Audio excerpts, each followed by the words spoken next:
Well, greetings and welcome to the Dividing Line. My name's James White. We're back here in the big studio. We have a big addition to the big studio. I'm not sure how much bigger it is than the other one. It's only about, what, 5-10% bigger? I'm not exactly certain. 10 inches diagonally bigger. Ooh, that's big. There's and everybody was already jealous of the big board as it is. So Rich says it can do just all sorts of stuff that we don't know how to do yet. So, and to be honest with you, we may never know how to do, but it's big. And evidently it's in some ways easier to use than the other one was, which had some pretty weird stuff that it did. You had to jump through a lot of hoops.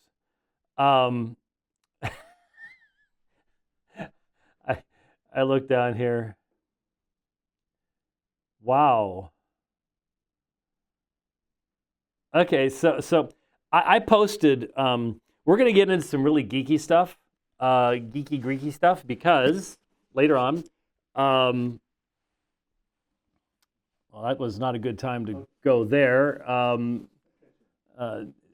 Rich has no training in camera stuff. It's just you know. The 4-volume set on Revelation in the ECM, the Editio Critico Major, finally arrived. It was supposed to arrive in September, and it arrived in November, but you know, things like that happen. But anyways, so this is the ECM. This is CBGM in application, and Revelation, of course. I mean, 4 volumes.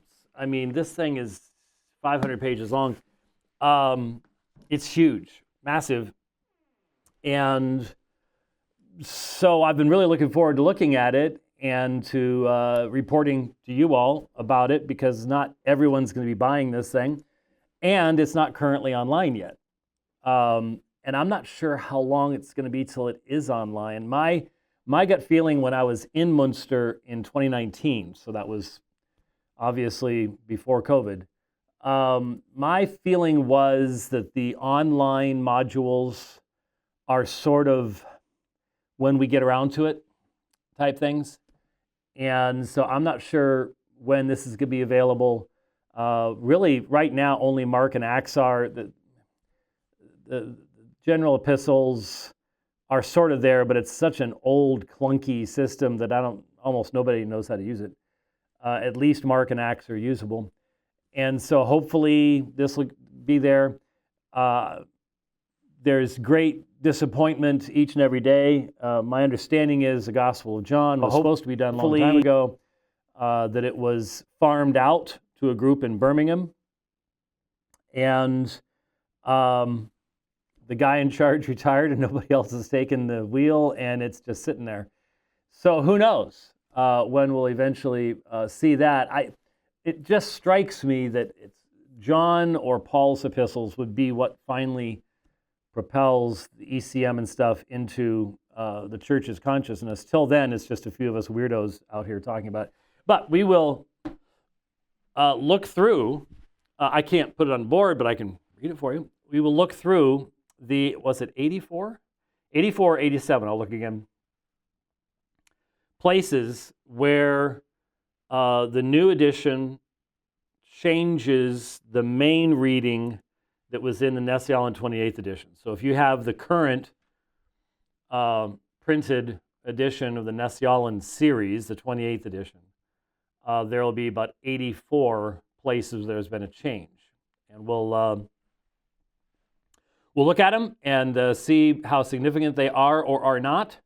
And we'll look at a few other textual variants in Revelation. There are a lot of them because Revelation has, I think, more variants per verse than pretty much any other book of the New Testament. Certainly its textual history is the most unique. And so we'll be looking at that geeky stuff toward the end of the program. But there's some things we have to do before then. I have my reading glasses out here. So first program back after the trip, and only going to have a few programs before we're back on the road again. I pick up the unit in about 11 days, I think, 12 days, and I head out. I head out in 12 days, so I pick it up in about 10 days. And today, by the way, is my granddaughter Janny's birthday. And Janny used to be the baby of the family. Now Ransom is. But you want to guess how old Janny is? Little teeny tiny baby Janny? She is 9 today. 9 years old today. My oldest granddaughter will be turning 15 next month. Next month is when you're supposed to have birthdays in our family. At least almost all the kids, me, we all have our birthdays in December. But Janny came early or something. And so she's November. But, excuse me. Anyway, not bored by what I was saying there. Just wanted to say happy birthday to Janny. And it is amazing when you look at your grandkids and realize that, it's less than a year until my oldest grandchild can drive. Ugh. That makes you feel really old. Let me tell you something. You have no idea until it actually happens. All right, anyway, I wrote a brief 3 or 4 paragraph tweet, article on X, whatever you call it anymore. All I know is I'm thankful for it, especially after last week's election and issues related there too. We needed to have some semblance of free exchange of information somewhere, and still do for now.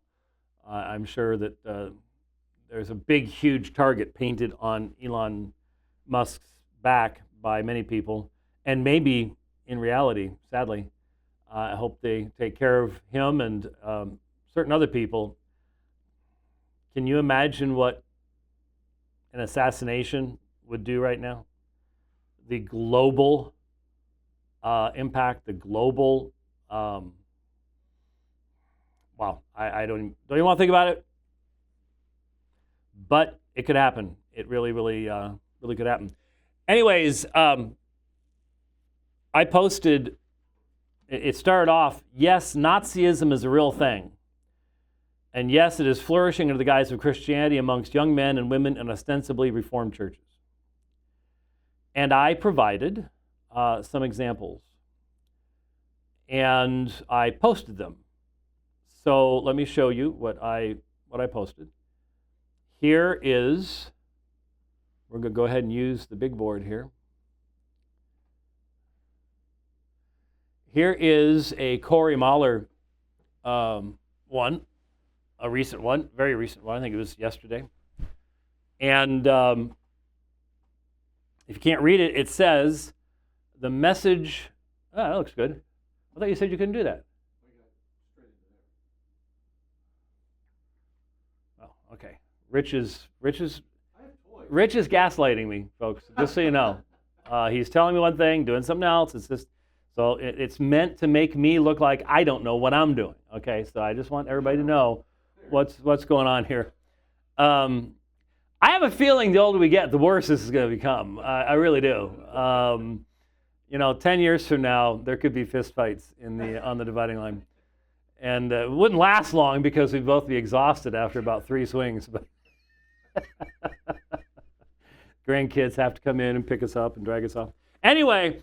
Here it is. The message of Christ will never reach those young men who need it so long as it is being preached by other, scare quotes, men who hate them. If you want to reach young men, particularly young white men, then you must also be for them politically and culturally. And it is a picture. This kid's got a gun to his head. The next panel, 9, a hand pushing it away. The kid's crying. He looks up. And the final panel, who's hugging him? But Adolf Hitler. Adolf Hitler. This is how things are being presented. Okay.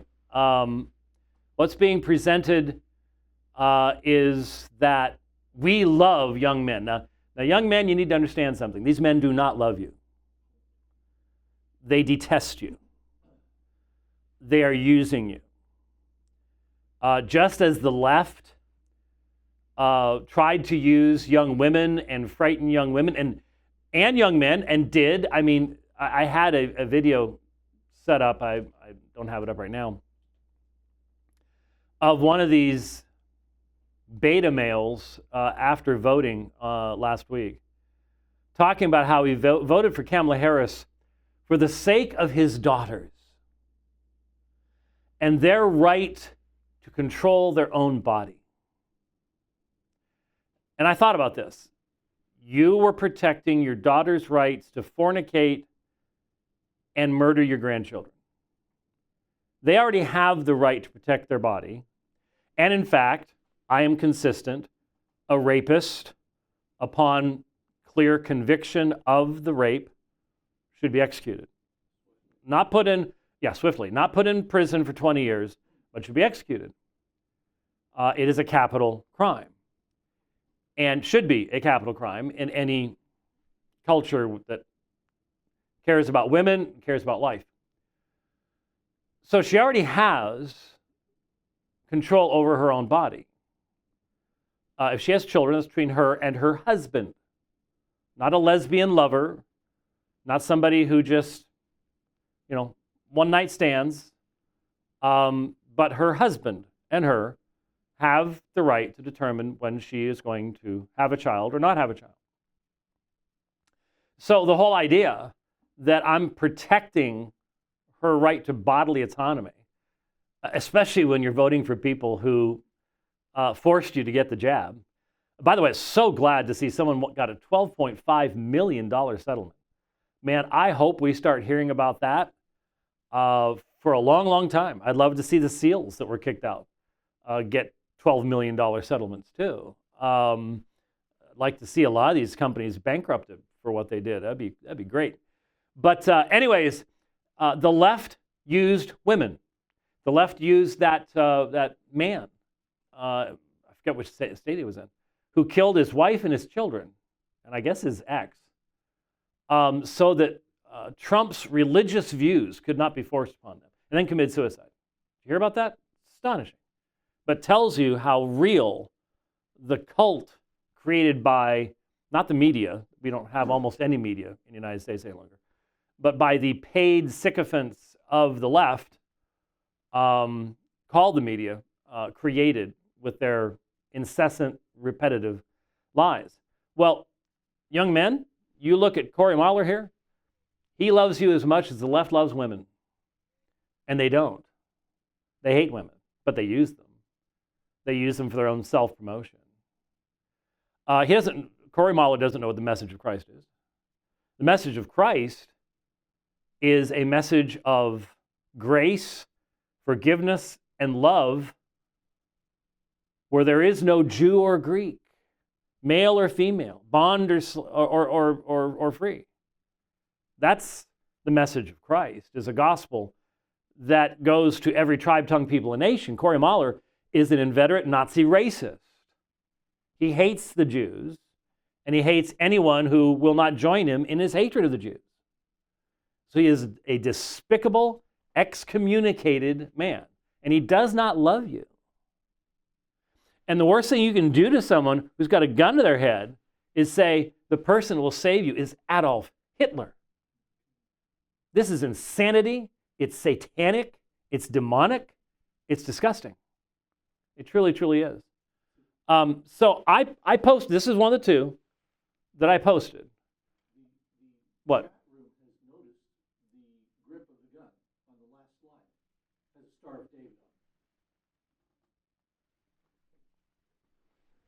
Excuse me. Excuse me.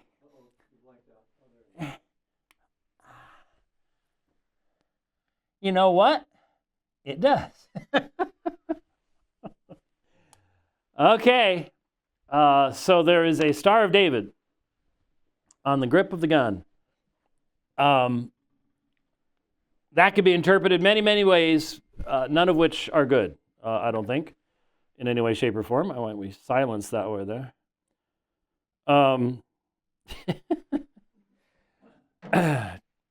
Just got a text message from Doug Wilson. All right, so I posted that one. And then I posted this one. Let's see if I have a few of them up here, so forgive me if I have so much on the screen here that it's hard to find. Well, where'd it go? I must have minimized it. That's not the one.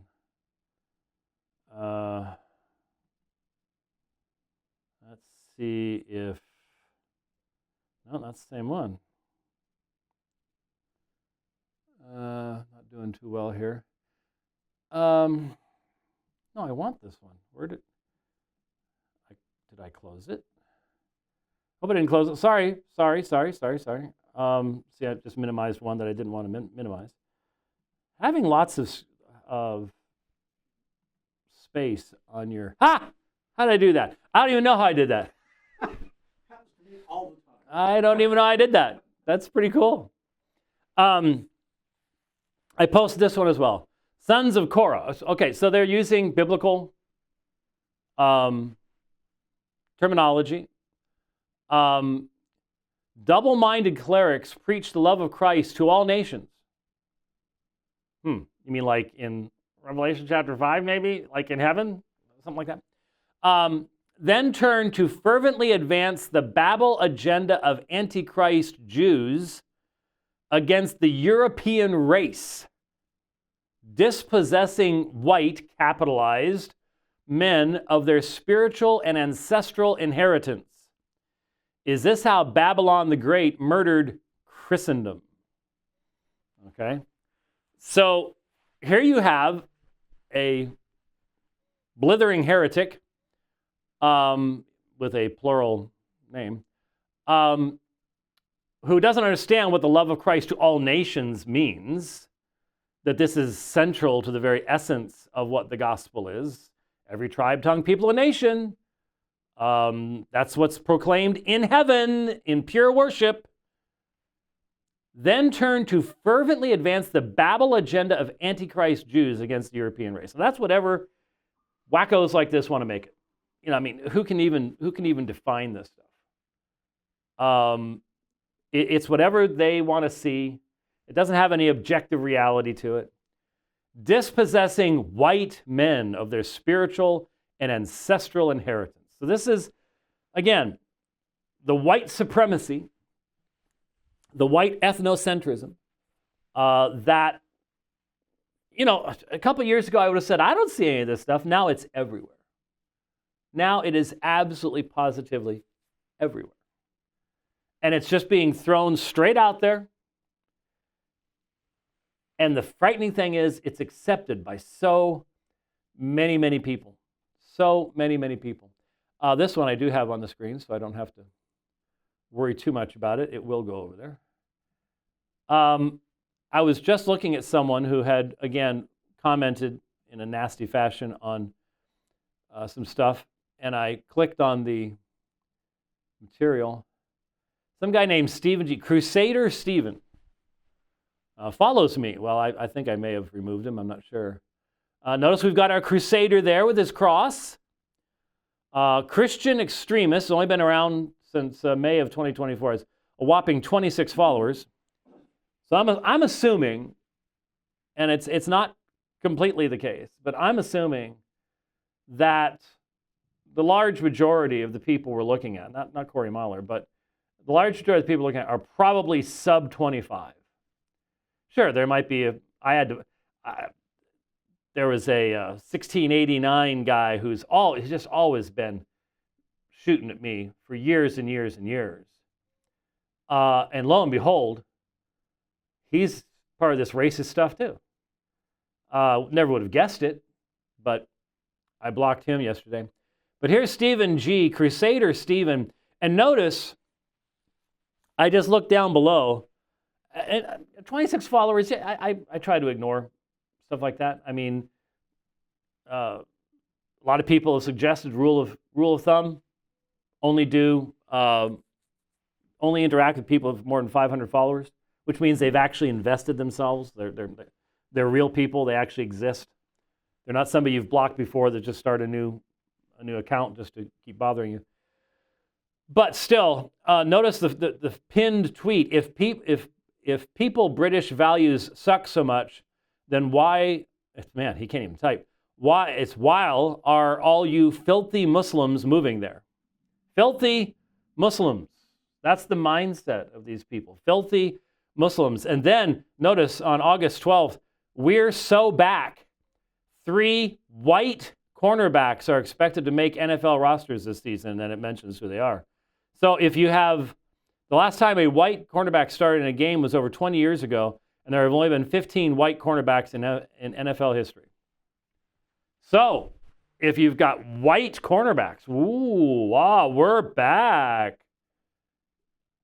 This is the white supremacy, white insanity stuff that is now all over out there. And then we had this last one. Now, I didn't put that one up on the thing. Sorry. But since I'm putting stuff over here, I'll want to show you this one too. This is fairly new. Here is Dark Donnie, and you'll notice. Look at the graphic there. The graphic on the right has Stephen Wolfe and Andrew Isker. I had to ask. I don't know Andrew Isker. I've never met him. Oh yeah, he's speaking at that conference in April, the one that Jeff isn't speaking at. But you've got Stephen Wolfe wearing sunglasses up there, and they're facing off. Notice it's Doug Wilson and yours truly, myself, on the left, and it says the year is 2060. The Moscow, Idaho government continues to defend Jews and Muslims' abilities to blaspheme the triune God. My grandchildren meet Doug's great-grandchildren on the battlefield. It didn't have to be this way. Look, how much time? Maybe it didn't take any time. Maybe these folks are so good at this, it didn't take any time at all. See, it would never cross my mind to invest any of the time I have left in even thinking about something like this or putting something like that. It would never cross my mind. But there you have it. Now, of course, it's based upon just rancid lies. And I would just look at Dark Donnie and ask Dark Donnie a simple question. How many Muslims have come to know Christ because of your witness? Jews? Mormons? Jehovah's Witnesses? Anybody? Dark Donnie? Because see, your perspective, and that's the concern here. This kind of ethnocentric, white supremacy heresy does not make you a witness of Jesus Christ. You're not going to walk across the room to lovingly proclaim the grace of Jesus Christ to a Muslim or to a Jew. You're not going to do it. We know you're not going to do it. We know you're not doing it. So, and the amazing thing is, think about it. There's my head floating in the air there, on the blue side of things, and of course the red side is, I'm sure it has something to do with the red avatars and blue eyes and all the rest of that kind of stuff. Dark Donnie has never stood in the largest mosque in the southern hemisphere and defended the deity of Christ and proclaimed the triune God in mosques all across South Africa, and he can't, and he knows it. He knows it. Couldn't do it. So there's a deception, a self-deception in this movement. And these guys know that they should be doing things like that. They know the scripture says those types of things, but they're not doing it because they would rather be making memes like this and doing the stuff they're doing and enjoying the ethnic animus that they live in each and every day. What an amazing thing. As I said, 200, let me look here. Let's see where we are right now. Oops, went to the wrong one. How many do we have here right now? As of this moment, we're up to 258 responses in what, now maybe 4 hours since I posted those first two.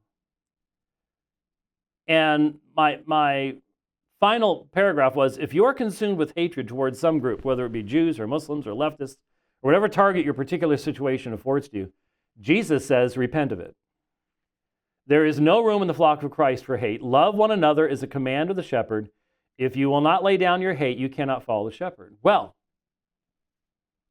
some folks decided that they were going to demonstrate that I'm wrong, because we are told to hate in Scripture. Well, we're told to hate our sin. I've done entire sermons on that. But doesn't the 139th Psalm tell you that you are to hate? Well, you've got imprecatory Psalms, and I'll go ahead and we'll go over here to the Old Testament. And sorry, it's not all black background there. Sorry about that. I'll try to fix that in the future. Mr. Camera Engineer, guy, whatever you want to call yourself today. And so we had a number of people, had at least two people say, oh, what about Psalm 139? You're all wrong. Psalm 139 begins, oh, yeah, I was watching the thing there. Oh, Yahweh, you have searched me and known me. You know when I sit down, when I rise up. You understand my thought from afar. You scrutinize my path and my lying down, and are intimately acquainted with all my ways. Even before there is a word in my tongue, behold, O Yahweh, you know it all. You have enclosed me behind and before, and you have put your hand upon me. Such knowledge is too wonderful for me, it is too high, I cannot attain it. So you have here the psalmist, and he is extolling the omnipresence, the omniscience, the creatorship of Yahweh. And he knows that Yahweh knows all things, and therefore and all of you have seen this before. Let me click on that there. And in fact, I'll just take the Septuagint out for the moment there. So we got a little more space. Where can I go from your spirit? Or where can I flee from your presence? If I ascend to heaven, you are there. If I make my bed in Sheol, behold, you are there. If I lift up the wings of the dawn, if I dwell in the remotest part of the sea, even there your hand will lead me, and your right hand will lay hold of me. If I say, surely the darkness will bruise me, I think I've memorized that some time to pass to hide me, and the light around me will be night, even the darkness is not too dark for you. And the night is as bright as day, darkness and light are alike to you. God has all knowledge. I cannot go anywhere and flee from God. In fact, he's my creator. You formed my inward parts. You wove me in my mother's womb. I will give thanks to you, for I am fearfully and wonderfully made. Wonderful are your works, and my soul knows it very well. My frame is not hidden from you. When I was made in secret and intricately woven in the depths of the earth, your eyes have seen my unshaped substance, and in your book all of them were written, the days that were formed for me, when as yet there were not one of them. Well, you've got the sovereignty, the absolute sovereignty of God. God brings you onto this earth at the time and the place he chooses to do so. He has made you as you are. Nothing about white people in here, because this wasn't written by a white guy. It's written by one of those Jewish guys. How precious are your thoughts to me, O God.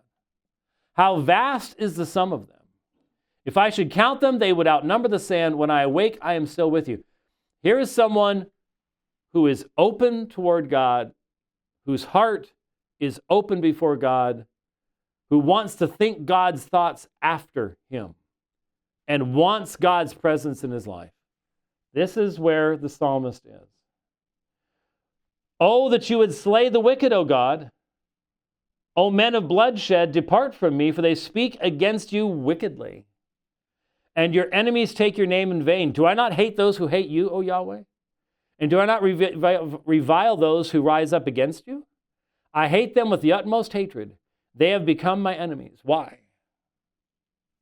What is this psalmist saying? He has started off positively, speaking about the very essence of God, the truth of God. He's living in a land that is at least surrounded by polytheists, by idolaters, who found the proclamation of the one true God of Israel to be highly offensive. And he prays for God's judgment to come against the wicked. And they speak against you wickedly. He's speaking of God's enemies. They take his name in vain. And who does he hate? I hate those who do what? Who hate him? No. Who have a different color of skin? No. Who are in a different nation? No. I hate those who hate you. I hate those who hate you. Now here's a man who's open to God's examination of his heart in all ways. So you have in a portion an imprecatory psalm. An imprecatory psalm. Now notice, Rich is playing with more of the toys that he is discovering in the back of the room. He's smiling right now.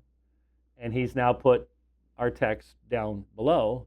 It's almost big enough for me to read from here. That's not too bad. The leg of the camera is all over the Hebrew, but I can actually read most of the English. That's good. Rich there's this look that he gets when it's a smug I'm very happy with myself look that he has that he's got going right now, big time. He really does. I still run into your fans once in a while I'm on the road, and they keep both of them. They keep coming. It's a very strange group of people, but yeah, and they'll say you really need to be nice to him. But then I have other people come and say we understand. We fully understand that it's not really you. Anyway, so you do have the imprecatory psalms, but those imprecatory psalms are not a basis for a follower of Christ to nurture animus and hatred in their heart toward any ethnic group, towards someone who looks different than you, someone who has a different melanin level, melanin count, different history. Nothing at all. And so to see people twisting that scripture to say, see, that the follower of Christ should hate people. And you go, okay, so we're followers of Christ. We've been given the gospel message. Who are we to take it to? Are you seriously saying that we are to take it in hatred? We're to bring a message of God's condescending love for men and women and children from every tribe, tongue, people, and nation, and we're supposed to proclaim it with hatred? Is that what you're telling me? Let me tell you something. Since a bunch of you, I just can tell, just have never done this, so you don't know.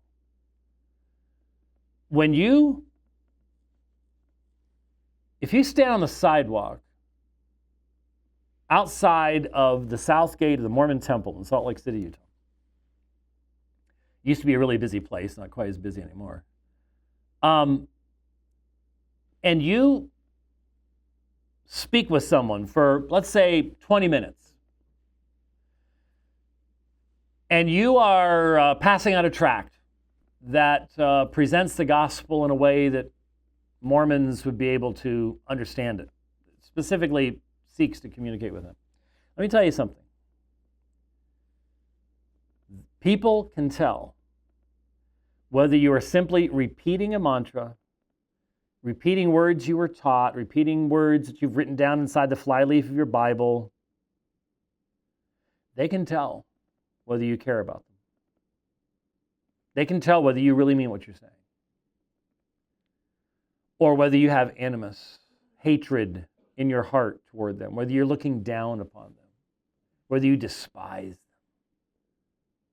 whether you're there just simply to make yourself look better, feel better, get some get some theological blood on your theological crusader sword. They can tell.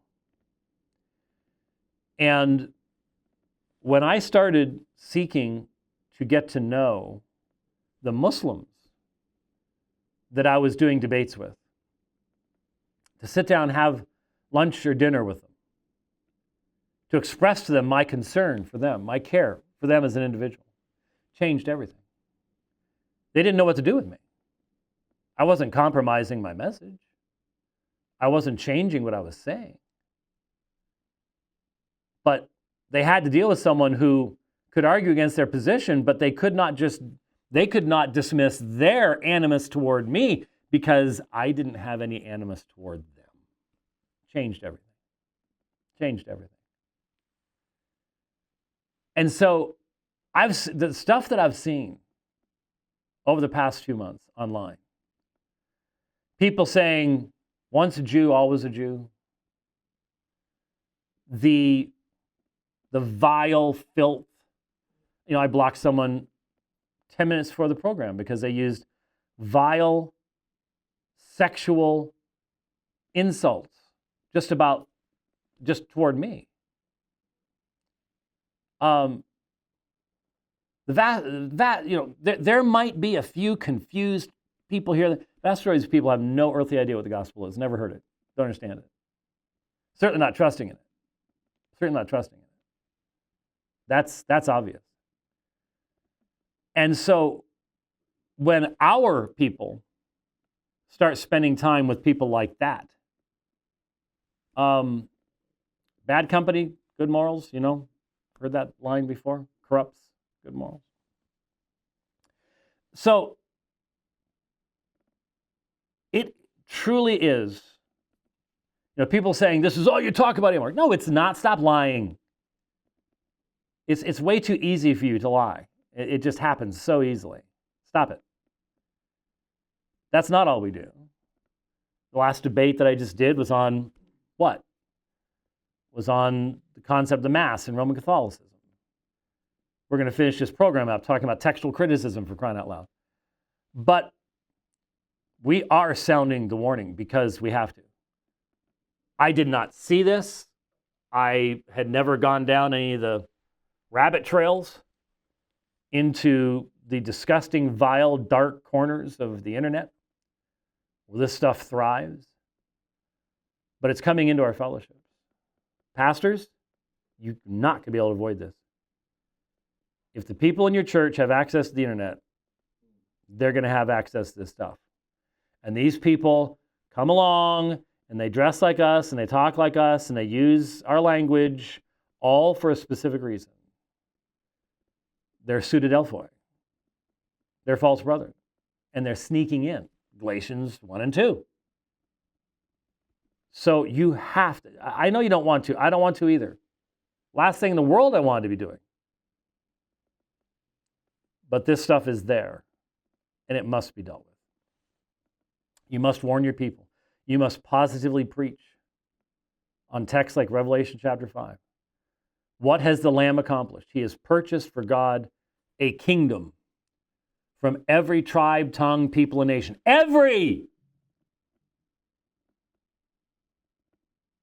And so when I see people on Twitter, Kofi, a Ghanaian, he says he lived in London. I think he was in Milwaukee. But anyways,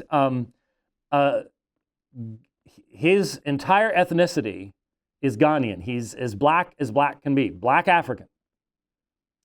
Preaching and teaching and ministering in a church in the United States. The people who say that he should leave, he shouldn't be in this nation, even though he's here legally. He's followed the law. We're not talking about illegal aliens. I hope, starting in January, every one of those Venezuelan gang members is rounded up and kicked out and kept out this time. Get the wall built and keep them out.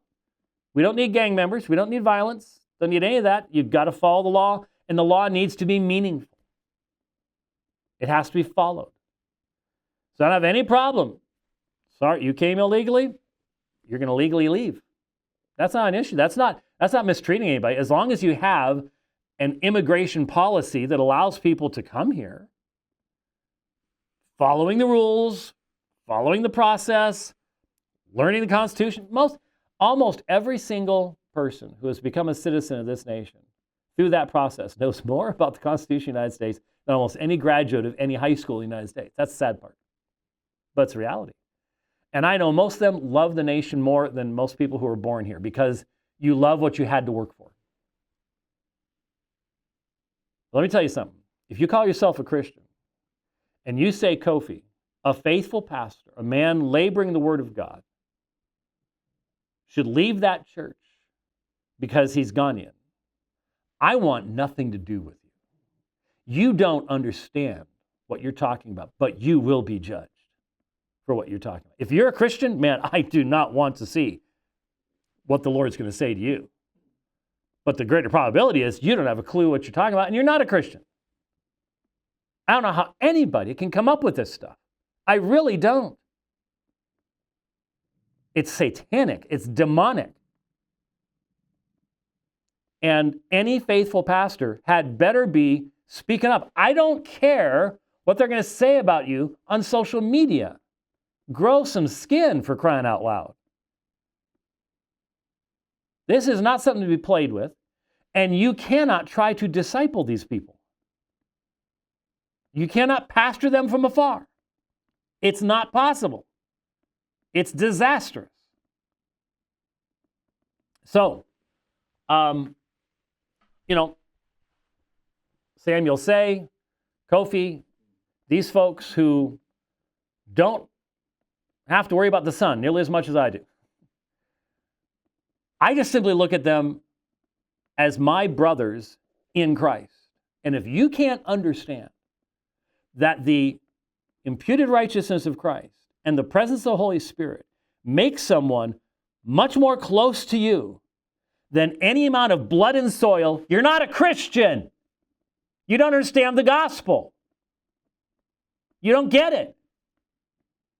And if you are a Christian, you need to hear this and run. Stop playing these games. It will destroy your soul. And you will be judged for any division you bring into any fellowship when you promote this stuff. Am I being clear enough? I hope I'm being clear enough. Because this is stuff we cannot play with. This is fire. This is the destruction of our fellowships and the destruction of our witness. I'm not talking about becoming woke. I'm not talking about putting on a rainbow stole and all the rest is idiocy. I'm talking about actually applying the law of God.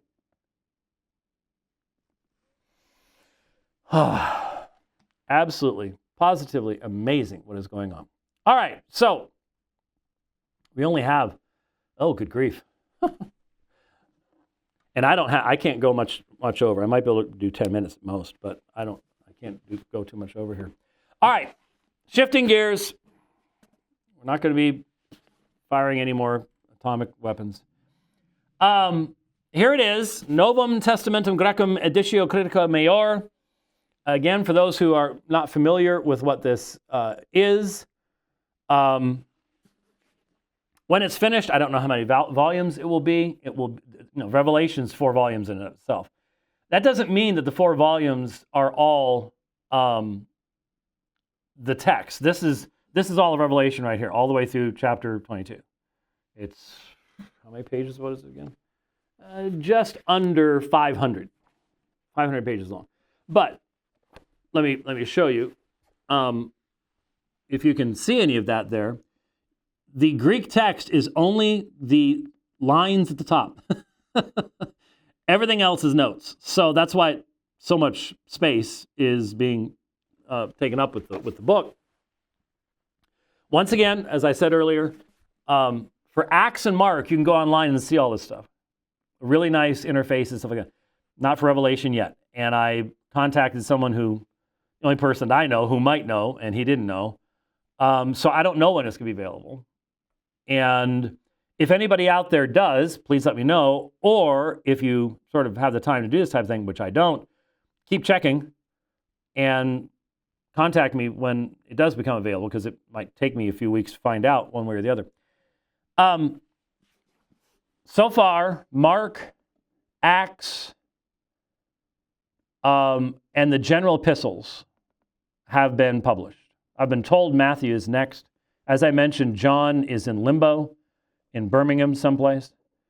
Obviously, I'm really looking forward to the Pauline stuff, Pauline corpus. I think that's going to be, I don't know, how many volumes could that be? If Revelation's 4, what would 13 books be? I think when it's done as a printed set, it will definitely rival the early church fathers set. I think maybe significantly larger. Not as pretty, because it's just all blue. Nice blue. But anyway, so the only thing I have time for today, I'll try to look at a couple things here. But at the beginning of each volume, when it came out, the first thing I've always looked at when Mark came out, when Acts came out, is the new initial readings, NIR, or NIO is new initial orthography. So, for example, I can actually show this to you. Oh, I hadn't thought about that. If you want to see what new initial orthography would look like, look up here. This is Revelation 13:18, which, if you're familiar, is the number of the beast, okay? And so you can see this is the NA28 here. And you can see what I've just highlighted there. That is 666 in Greek, spelled out, all right? The TR had it abbreviated like this, 666. It means the same thing. It's just it's a different orthography. It's a different way of writing, but the same thing. And what's interesting is the ECM is now using this, the abbreviation, rather than the written out form that you have over here. So that would be listed as a change, though it doesn't actually mean anything. It's just the way that's written out. It doesn't change anything else. So that's the difference between a new initial reading or an orthography, how you're writing it out, how you're spelling things. And for most people, the orthography stuff just doesn't have any meaning because it doesn't impact the actual translation. All right? So, according to this, yes, I had remembered it correctly. 84 readings differ from the text which was preferred in the NA28. Now, the book of Revelation has a lot of textual variants in it. The Greek manuscripts, which we have the fewest of for this book, have a lot of variations in them. Erasmus introduced a whole lot more because you know the story. He thought when he moved to Basel that he'd be able to find all sorts of manuscripts, and he couldn't. And for the book of Revelation, he could not find a single Greek manuscript of the book of Revelation. All he could find was a commentary in Latin that had the Greek text in it. And so he had to extract the Greek text from the Latin commentary. He had another man helping him. They didn't do a great job. And part of the reason is Erasmus didn't really have a lot of respect for the book of Revelation. He clearly saw it as subcanonical. He didn't understand what he was saying, so that sort of helps it. But he sort of felt it was subcanonical, which is why he never fixed it. He thought he had fixed it.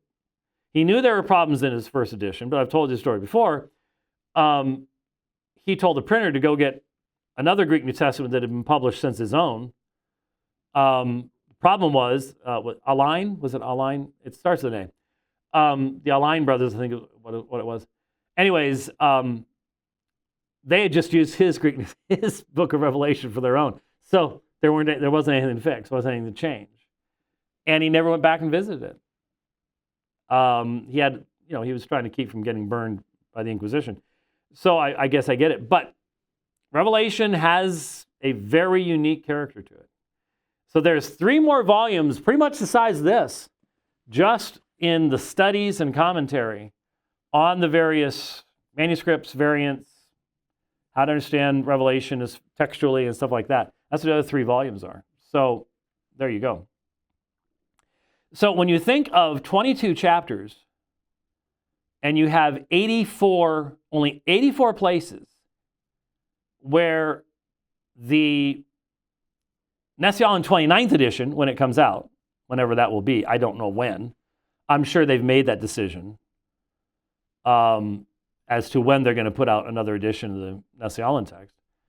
When it comes out, there's going to be 84 places where the reading of the main text is going to be different between the NA28 and the NA29. That's only, less than 4 places per chapter.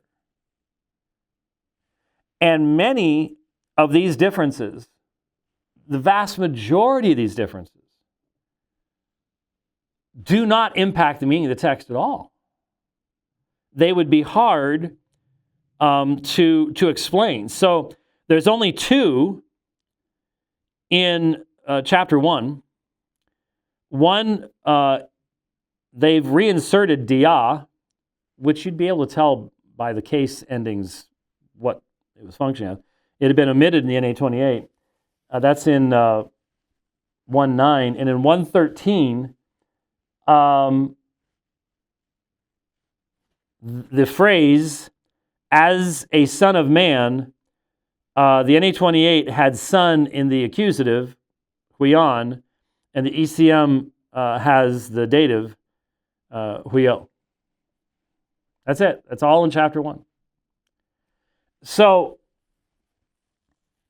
that may be why this stuff really isn't, hitting the news all that much, is because it's not like Jude 5, where you actually had something that really had a meaningful difference to it. And so as I was looking through here, a bunch of them were like Akri versus Akris, Ekon versus Ekon. There's a bunch of those. There's 3 I just saw just there. Various verbal forms, autois and autois. That's not going to impact your translation at all. That's in chapter 11. There just isn't all that much as far as having any real big impact in these 84 places in the book of Revelation. So that was, what does that tell you? Well, what it tells you is that we've been doing a pretty decent job all along, even without the ECM, the CBGM analysis. And again, if you've not, there's no way in just a few minutes we have that I can explain CBGM outside of saying it is a computer analysis that takes advantage of the reality that a computer can remember all of the data points in a manuscript in comparison to another manuscript. Humans can't do that. So, I've studied P45 a lot, and so I can sort of tell you where some of the variant readings are in P45, but I can't tell you all of them. A computer can take P45, the entire collation of that manuscript, Matthew, Mark, Luke, John, and Acts, fragmentary, and remember every reading and compare that reading to every other manuscript in its database. And I can't do that, and neither can anybody else. And so what CBGM allows you to do is to track coherence, consistency, and start creating a lemma, a way of recognizing which manuscripts are most closely related to other manuscripts. So many manuscripts have been lost over the years, war, fire, bugs, floods, all that kind of stuff, that coming up with a a direct genealogical chart just doesn't work. The only way to try to come close is to see how coherent two manuscripts are in having the same readings over and over and over again, even in minor variants, which don't stick in our brains, but the computer doesn't care. It remembers all of it. If we can keep the studio audience from making too much noise back there. So I heard that.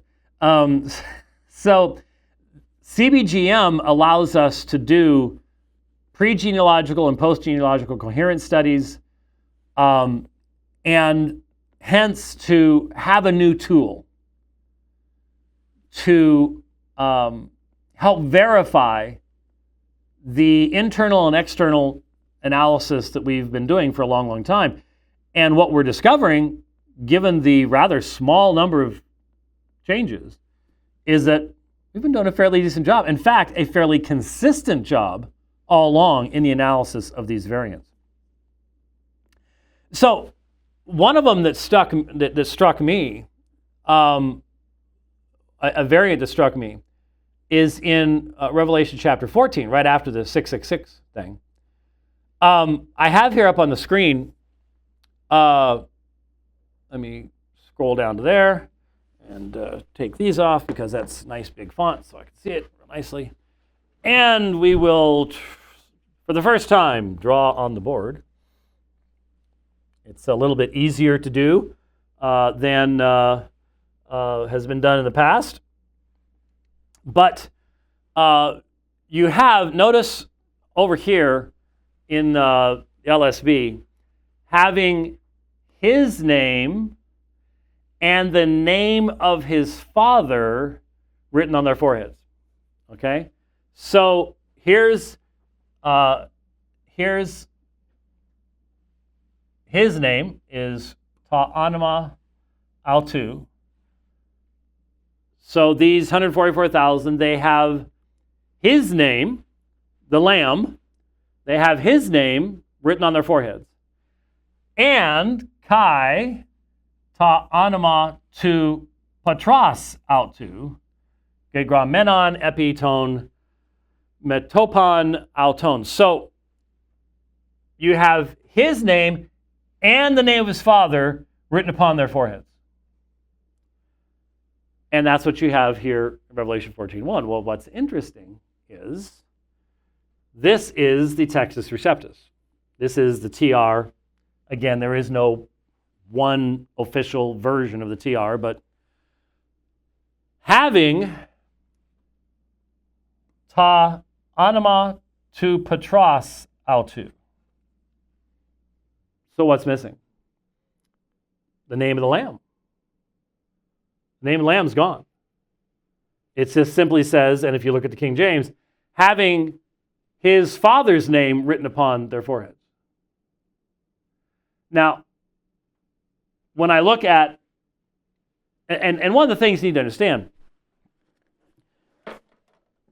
this is, now, Hoskier did Revelation years and years and years ago. I have a photocopy of it in my library. But we've discovered manuscripts since then, and once this is online especially, this will be the fullest collation, I think pretty much, I mean, I'm not 1,000% sure about this, but I think it's collation of every known manuscript in the world of the book of Revelation. That's a smashingly positive thing. That is a great thing to have. It's hard for people to understand how people in preceding generations would have loved to have had what we have now. As far as the information, the manuscripts, stuff like that, didn't have it. We've got it now. And hopefully fairly soon on your smartphone. And so that's super, super positive. We need to be thinking about that. But how did this happen? Well, if I had thought about it, I could pull up the like Codex Sinaiticus or something like that on this so you could see it. But once again, remember that this form of Greek, where you have spaces between letters and you've got punctuation, stuff like that. That is not how the text existed for the first 800-900 years of its transmission. It was in what's called uncial or majuscule text, all capital letters, no space between words. Just a running line with no punctuation, almost no punctuation, of capital letters. And so what obviously happened here is you had having ta anima autou, and then you have ta anima and another autou here. And so a scribe reading someone else's handwriting experienced what's called homoi teleuton. And so they wrote ta anima. They come back looking at the exemplar. Here's ta anima. And so they pick up here, tu patros autou. They have now deleted. They didn't necessarily want to. They weren't trying to. But they have now, they write ta anima. They come back. They pick up there. So this whole section disappears. And it's not now in the copy that particular individual has made. And that's where you get now. Was this done in the transcription of Revelation by Erasmus? Because it could have been. They're very, very... Hoskier only lists a few manuscripts, and two of those, we're 99% sure that one of those is actually a handwritten copy of the Textus Receptus. It's a handwritten copy of Erasmus's probably 15, 16 edition. So those handwritten copies may actually just reflect the error that was made in the transcription and the putting the book of Revelation into Greek by Erasmus and his scribe. That's quite possible. If there is truly external manuscript evidence, it's almost non-existent. It's certainly not ancient. Now, I've seen King James only people go, oh, but if you have this reading, his name and the name of his father, you're a modalist. And no, you're not. The thing you have to remember is there's a number of places in Revelation where both the Father and the Son sit upon the same throne. I mean, Revelation is a text that modalists like to go to. Now, if you're going to actually handle it consistently, the book of Revelation destroys modalism because it clearly distinguishes between the Father and the Son, different actions, different places, different functions, so on and so forth. But it does emphasize the deity of the Son and that close relationship to the Father. That's definitely a part of what you have in the book of Revelation. But it was interesting to note, in looking at that, and then you can get rid of stuff real easy now. Boop. Isn't that cool? That is faster. I got to admit, it's a whole lot faster to do this part of things with this board than with the old one. There's no two ways about it. But there were two others. Let me see here if I can track them down for you real quick. I had them. Let me see here.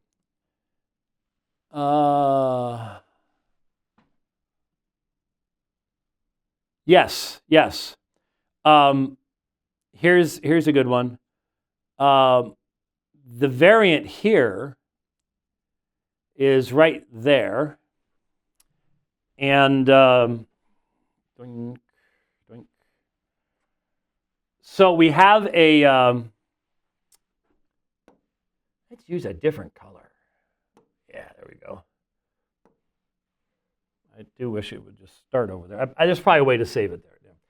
Here's the variant, and you can see you have two variants here, marked there, and then you have the second variant marked there. That's how the NA28.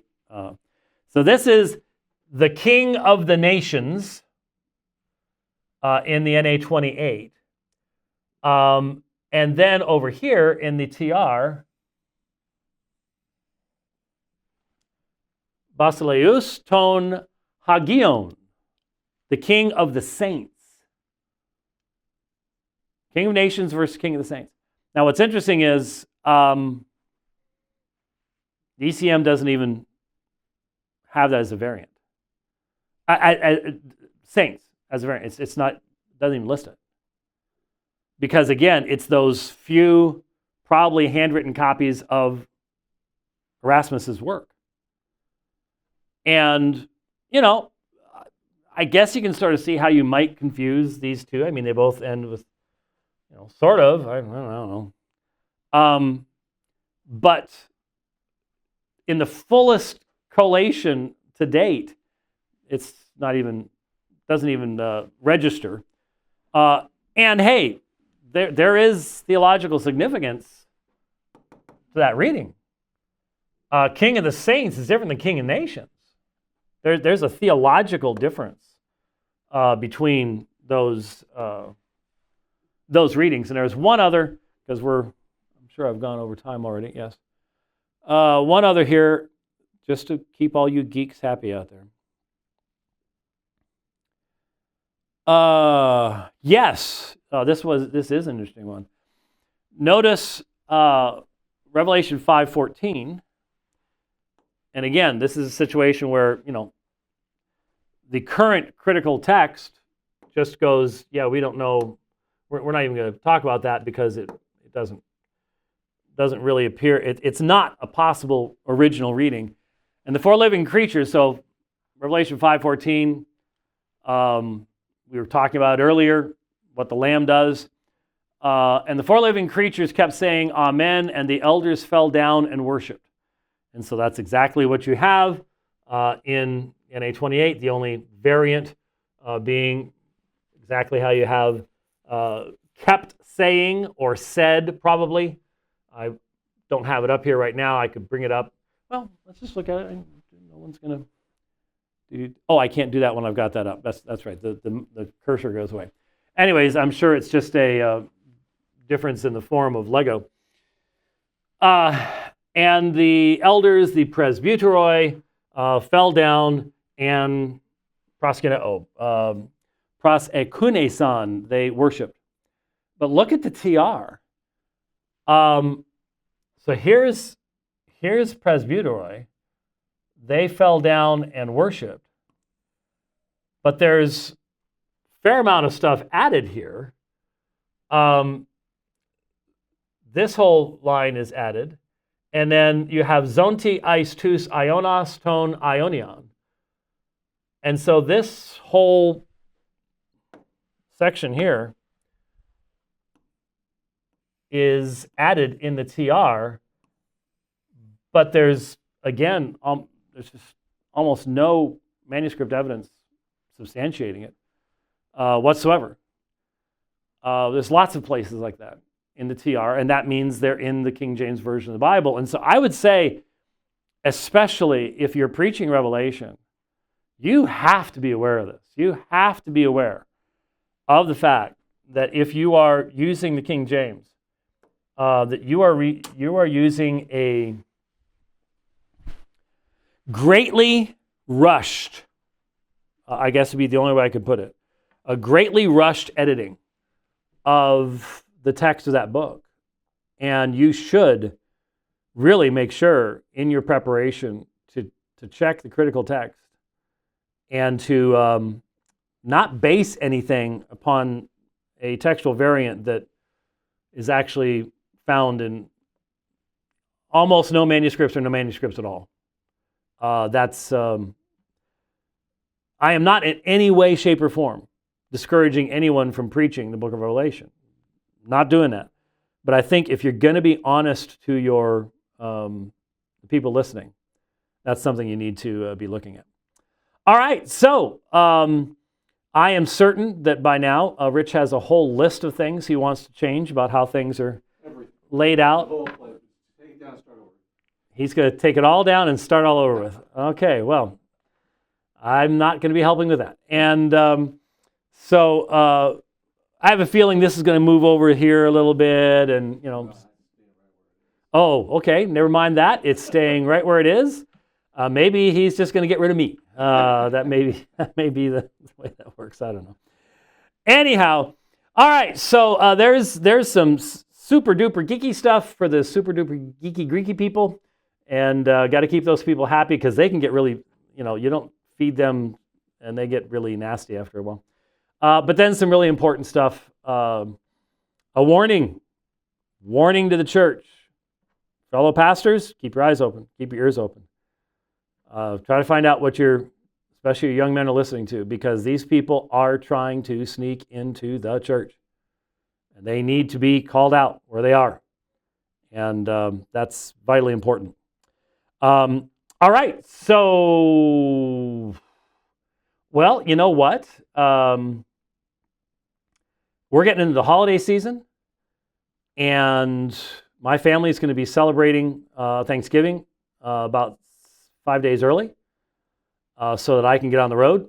And as I said, I will be speaking in Pryor, Oklahoma. If you're in the area, I'll be speaking on the Atonement on Thanksgiving weekend. And there's nothing greater to give thanks for. I mean, that's what Eucharist means. I mean, that's what the Eucharistia is, a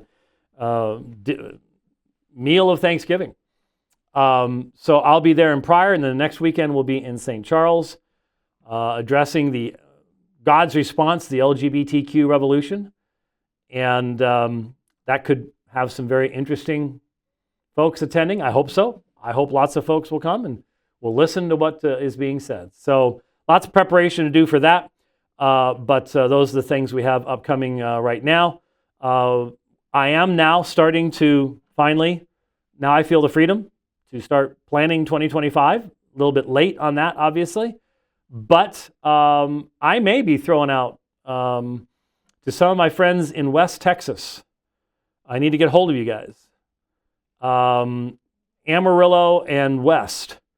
I could see a February trip your direction if some of you guys would like to get in touch with me to do some conference work in that area, because I know that I have April 4th will be down in Livingston again, Livingston, Louisiana, for a debate on the King James only position with someone who's, I've been told, is completely non-Ruckmanite.